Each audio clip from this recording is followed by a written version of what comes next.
Big ನ್ಯೂಸ್ಗೆ ಸ್ವಾಗತ. ನಾನು ಭಾಗ್ಯಶ್ರೀ ಸುನ್ಗಾರ್.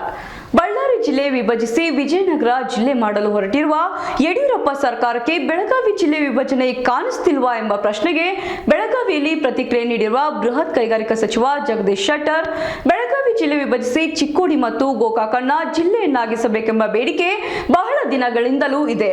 ಆದರೆ ಬೆಳಗಾವಿ ರಾಜಕಾರಣದಲ್ಲಿ ಈ ವಿಚಾರವಾಗಿ ಸಾಕಷ್ಟು ಗೊಂದಲಗಳಿರುವ ಕಾರಣ ಬೆಳಗಾವಿ ಜಿಲ್ಲೆ ವಿಭಜನೆ ನೆನೆಗುದಿಗೆ ಬಿದ್ದಿದೆ ಎಂದು ಜಗದೀಶ್ ಶೆಟ್ಟರ್ ಅಸಮಾಧಾನ ಹೊರಹಾಕಿದ್ದಾರೆ. ಬಳ್ಳಾರಿ ಜಿಲ್ಲೆಯನ್ನು ವಿಭಜನೆ ಮಾಡಕ್ಕೆ ಹೊರಟಿದೆ ಸರ್ಕಾರ. ಬೆಳಗಾವಿ ಜಿಲ್ಲೆಯ ಪ್ರಸ್ತಾವನೆ ಬಹಳ ಹಿಂದಿಂದಲೇ ಇದೆ.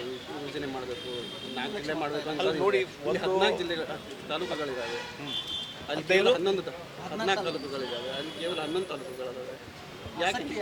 ಯಾಕೆ ಈ ಧೋರಣೆ ಸರ್ಕಾರದ್ದು? ನೋಡು, ಈಗ ಏನಾಗಿದೆ, ಇಲ್ಲಿ 2 ಅಭಿಪ್ರಾಯ ಇದಾವೆ. ಸರ್ವಾನಂದದ ಅಭಿಪ್ರಾಯ ಇಲ್ಲ. ಇಲ್ಲಿ ಬೆಳಗಾವಿ ಜಿಲ್ಲೆ ವಿಭಜನೆ ಮಾಡಬೇಕು ಬೇಡ ಅನ್ನೋದ್ರ ಬಗ್ಗೆ ಭಾಳಷ್ಟು ಬೇರೆ ಬೇರೆ ಅಭಿಪ್ರಾಯಗಳಿದ್ದಾವೆ. ಆ ಹಿನ್ನೆಲೆಯಲ್ಲಿ ಇದ್ರ ಬಗ್ಗೆ ನಾವು ಸಮಾಲೋಚನೆ ಮಾಡ್ತೀವಿ. ನೋಡು, ಈಗ ಏನಾಗಿದೆ, ಇಲ್ಲಿ 2 ಅಭಿಪ್ರಾಯ ಇದಾವೆ. ಸರ್ವಾನಂದದ ಅಭಿಪ್ರಾಯ ಇಲ್ಲ. ಇಲ್ಲಿ ಬೆಳಗಾವಿ ಜಿಲ್ಲೆ ವಿಭಜನೆ ಮಾಡಬೇಕು ಬೇಡ ಅನ್ನೋದ್ರ ಬಗ್ಗೆ ಭಾಳಷ್ಟು ಬೇರೆ ಬೇರೆ ಅಭಿಪ್ರಾಯಗಳಿದ್ದಾವೆ. ಆ ಹಿನ್ನೆಲೆಯಲ್ಲಿ ಇದ್ರ ಬಗ್ಗೆ ನಾವು ಸಮಾಲೋಚನೆ ಮಾಡ್ತೀವಿ. ನೋಡಿ, ನಾನು ಇಲ್ಲಿ ಭಾಳಷ್ಟು ಸಲ ಚರ್ಚೆ ಆಗಿದೆ.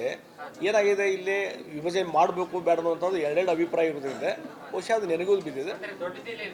ಅದು ನಾ ಹೇಳಿದ್ರಿ, ನಾವು ಒಂದೇ ಹೇಳಿದಿಲ್ಲ, ಇಲ್ಲಿನ 2-3 ಅಭಿಪ್ರಾಯ ಇದ್ದಾವೆ. ಅದಕ್ಕಾಗಿ ಇಲ್ಲಿ ಎಲ್ಲ ಶಾಸಕರನ್ನು ವಿಚಾರ ಮಾಡಿಕೊಂಡು ಕುಂತು ಚರ್ಚೆ ಮಾಡಿ ಅದ್ರ ಬಗ್ಗೆ ಮುಖ್ಯಮಂತ್ರಿ ಜೊತೆ ಚರ್ಚೆ ಮಾಡಿ. ಈಗ ನೋಡಿ, ಎಲ್ಲ ಈಗ ಇಲ್ಲಿ ಬೆಳಗಾವಿ ಜಿಲ್ಲೆ ವಿಭಜನೆ ಮಾಡಲಿಕ್ಕೆ ಪರ ಮತ್ತು ವಿರೋಧ ಅಂತ ಹೇಳಿದಲ್ಲ, ಅಲ್ಲಿ ರೀತಿ ಇರ್ತದೆ. ನೋಡು, ನಾವು ಎಲ್ಲರೂ ನೋಡಿ, ನಾವು ಬಂದು ಹೇಳ್ತೀನಿ, ಎಲ್ಲ ವಿಚಾರ ಮಾಡಿಕೊಂಡು ಅದು ವಿಭಜನೆ ಮಾಡಬೇಕು ಬೇಡ ಅನ್ನೋಂಥದ್ದು ಕ್ಯಾಬಿನೆಟ್ದಲ್ಲಿ ನಿರ್ಧಾರ ಆಗ್ತದೆ. ಇನ್ನು ಕ್ಯಾಬಿನೆಟ್ ಸಬ್ಜೆಕ್ಟ್ ಬಂದಿಲ್ಲ, ಕ್ಯಾಬಿನೆಟ್ ನಿರ್ಧಾರ ಮಾಡ್ತೀವಿ ಅದ್ರ ಬಗ್ಗೆ. ಬರ್ತಾರೆ ಅವರು. ಇನ್ನು ಎಲ್ಲ ಪ್ರವಚನ ನಿನ್ನೆ ಚಿಕ್ಕಮಗಳೂರು ಆ ಕಡೆ ಹೋಗಿದ್ದಾರೆ, ಅವರು ಇಲ್ಲಿ ಬರ್ತಾರೆ.